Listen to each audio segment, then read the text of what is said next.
Imagine waking up in the middle of the night and finding your two children stabbed to death on the living room floor. You're bleeding. You desperately call 911. The police arrive. But a few hours later, investigators begin to suspect you. A year later, you're sentenced to death. Almost 30 years have passed. You remain on death row, and millions of people still debate the same question. Did Darlie Routier kill her own children? Or was the real killer never found? Today we're going to open one of the most controversial files in American criminal history. Because in this case, the deeper you go, the less sense it all makes. It was the early morning of June 6, 1996. The Routier family home was silent in Rolette, Texas. Darlie Routier slept on the living room sofa. Her sons, Devon 6 and Damon 5, slept nearby. Her husband, Darren Routier, slept upstairs with their youngest son. Then something happened. Shortly after 2:30 a.m., a desperate call came into 911. In the recording, Darlie screamed. She said a man had entered the house, that he had attacked her children, that he had fled. The night that changed everything. When the police arrived, they found a devastating scene. The two boys were seriously injured. Darlie had cuts on his neck and arm, but almost immediately, something caught the investigators' attention. There were no clear signs of a break-in, no forced entry, no broken windows, no suspects, and no convincing explanation for what happened that night. Or at least, that's what it seemed. Initially, Darlie was seen as just another surviving mother. She herself almost died. A cut on her neck was dangerously close to the carotid artery. Doctors stated that the injury could have been fatal. This raised an important question. Why would a guilty mother attack herself in this way? Could it be possible that she had been a victim of the same attacker? Many believe this. But investigators began to see another story, and one specific piece of evidence changed everything. A sock. A simple sock found in an alley, about 70 meters from the residence. It contained the boy's blood, but no clear explanation as to how it got there. To this day, that sock remains one of the most debated pieces of evidence in the case. Because if Darlie was the murderer, how did that sock appear so far from the house in such a short time?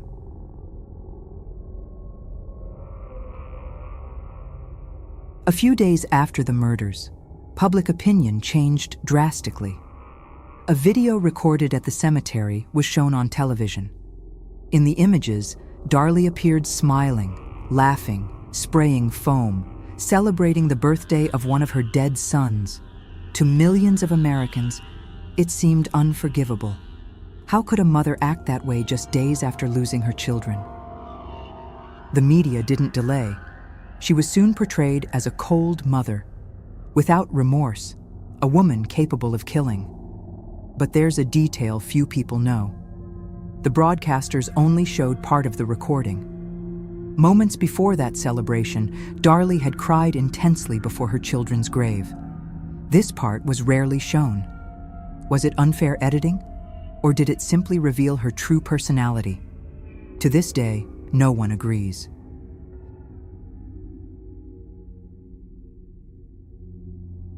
The prosecutors believed they had a solid case. According to them, there was no intruder. Everything had been staged. Investigators stated that the crime scene appeared manipulated. The garage window showed strange signs. Valuables remained in the house. Nothing had been stolen. Furthermore, the prosecution alleged that the family was facing financial difficulties and that Darlie was under psychological pressure.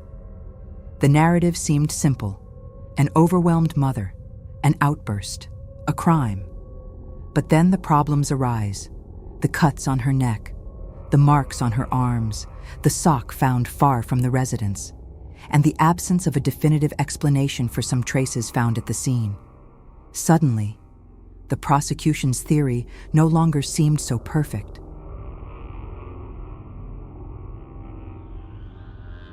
This is where the case becomes a true mystery.